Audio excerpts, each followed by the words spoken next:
নমস্কাৰ সকলোকে স্বাগতম জনাইছো আমাৰ চেনেলৰ অন্য এটা নতুন ভিডিঅ'লৈ আৰু আজিৰ ভিডিঅ'ৰ প্ৰথম কোৱেশ্যনটো হ'ল অসম বুৰঞ্জীত শুক্লধ্বজ বুলি কাক জনা যায় কি সুধিছে অসম বুৰঞ্জীত শুক্লধ্বজ বুলি কাক জনা যায় শুদ্ধ উত্তৰটো হ'ব অপচন এ চিলাৰায় অসম বুৰঞ্জীত শুক্লধ্বজ বুলি চিলাৰায়ক জনা যায় আনহাতে নৰনাৰায়ণক মল্লদেৱ বুলি জনা যায় নেক্সট কোৱেশ্যন চীনাসকলে পূব ভাৰতৰ সম্ৰাট বুলি কাক অভিহিত কৰিছিল শুদ্ধ উত্তৰটো হ'ব অপচন বি ভাস্কৰ বৰ্মন চীনাসকলে পূব ভাৰতৰ সম্ৰাট বুলি ভাস্কৰ বৰ্মনক অভিহিত কৰিছিল পিছৰ কোৱেশ্যন লক্ষ্মীনাথ বেজবৰুৱাক কোনে ৰখৰাজ উপাধি প্ৰদান কৰিছিল শুদ্ধ উত্তৰটো হ'ব অপচন এ অসম সাহিত্য সভাই লক্ষ্মীনাথ বেজবৰুৱাক ৰখৰাজ উপাধি প্ৰদান কৰিছিল পিছৰ কোৱেশ্যন চুকাফা দিৱস কোন তাৰিখে পালন কৰা হয় কি সুধিছে চুকাফা দিৱস কোন তাৰিখে পালন কৰা হয় শুদ্ধ উত্তৰটো হ'ব অপচন বি 2 ডিচেম্বৰ 2 ডিচেম্বৰ তাৰিখে চুকাফা দিৱস হিচাপে পালন কৰা হয় পৰৱৰ্তী কোৱেশ্যন অসমৰ কাক হস্তি কন্যা বুলি জনা যায় কি সুধিছে অসমৰ কাক হস্তি কন্যা বুলি জনা যায় শুদ্ধ উত্তৰটো হ'ব অপচন এ প্ৰতিমা পাণ্ডে বৰুৱাক হস্তিৰ কন্যা বুলি জনা যায় নেক্সট কোৱেশ্যন তেজপুৰৰ হজৰা পুখুৰী কাৰ সৈতে জড়িত কি সুধিছে তেজপুৰৰ হজৰা পুখুৰী কাৰ সৈতে জড়িত শুদ্ধ উত্তৰটো হ'ব অপচন সি হজৰ ভ্ৰমণ তেজপুৰৰ হজৰা পুখুৰীটো হজৰ ভ্ৰমণৰ সৈতে জড়িত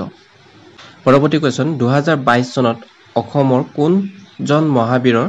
400 সংখ্যক জয়ন্তী পালন কৰা হয় কি সুধিছে 2022 চনত অসমৰ কোনজন মহাবীৰৰ 400 সংখ্যক জয়ন্তী পালন কৰা হয় শুদ্ধ উত্তৰটো হ'ব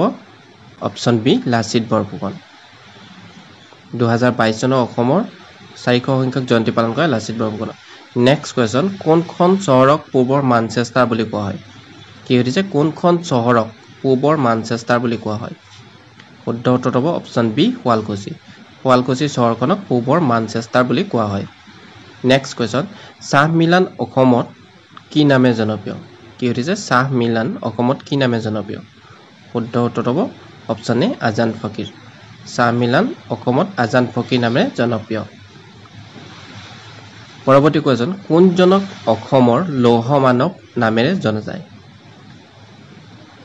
শুদ্ধ উত্তৰটো হ'ব অপচন সি বিষ্ণুৰাম মেধিক অসমৰ লৌহ মানৱ অৰ্থাৎ আইৰণ মেন নামেৰে জনা যায় ইয়াৰ পিছৰ কোৱেশ্যন কোন ঠাইত অসমৰ কয়লা চলিত তাপবিদ্যুৎ প্ৰকল্প আছে কি সুধিছে কোন ঠাইত অসমৰ কয়লা চলিত তাপবিদ্যুৎ প্ৰকল্প আছে শুদ্ধ উত্তৰটো হ'ব অপচন বি বঙাইগাঁৱত অসমৰ কয়লা চলিত তাপবিদ্যুৎ প্ৰকল্প আছে নেক্সট কোৱেশ্যন উমানন্দ মন্দিৰ কোনে নিৰ্মাণ কৰাইছিল কি সুধিছে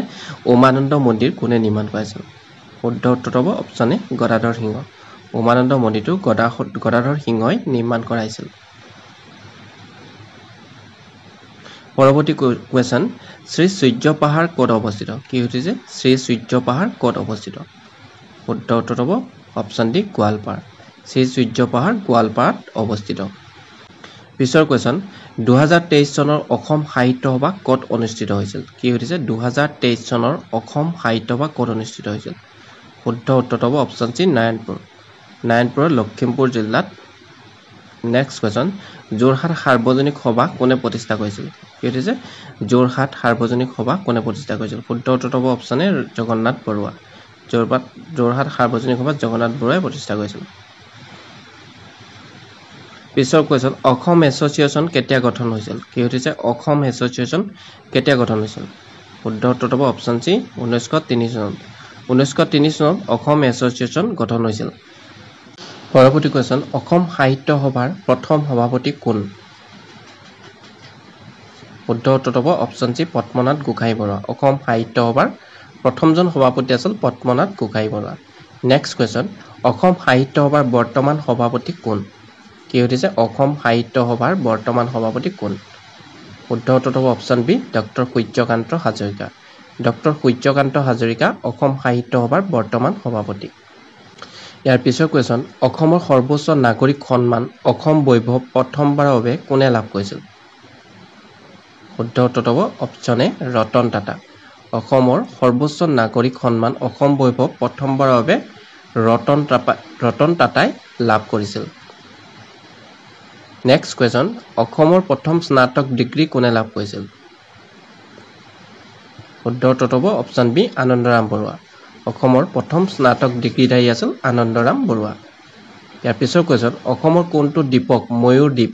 পিকক আইছলেণ্ড নামেৰে জনা যায় শুদ্ধ উত্তৰ হ'ব option D Umananda next question অসমৰ ৰাজ্যিক সংগ্ৰহালয় ক'ত অৱস্থিত শুদ্ধ উত্তৰ হ'ব option A Guwahati next question বৰ্তমান অসম আৰক্ষী সঞ্চালকজনৰ নাম কি শুদ্ধ উত্তৰ হ'ব অপশ্যন চি জে.পি. সিং পিছৰ কোৱেশ্যন সপ্ততীৰ্থ বুলি কোন ঠাইক জনা যায় শুদ্ধ উত্তৰ হ'ব অপশ্যন চি তেজপুৰক সপ্ততীৰ্থ বুলি জনা যায় নেক্সট কোৱেশ্যন কোনখন ৰাজ্যক ভাৰতৰ ৰত্ন অলংকাৰ বুলি জনা যায় শুদ্ধ উত্তৰ হ'ব অপশ্যন এ মণিপুৰ ৰাজ্যখনক ভাৰতৰ ৰত্ন অলংকাৰ নামেৰে জনা যায় পৰৱৰ্তী কোৱেশ্যন অৰুণোদয় দেশ বুলি কাক জনা যায় কি সুধিছে অৰুণোদয় দেশ বুলি কাক জনা যায় শুদ্ধ উত্তৰ হ'ব অপশ্যন বি অৰুণাচল প্ৰদেশ অৰুণোদয় দেশ বুলি জনা যায় পৰৱৰ্তী কোৱেশ্যন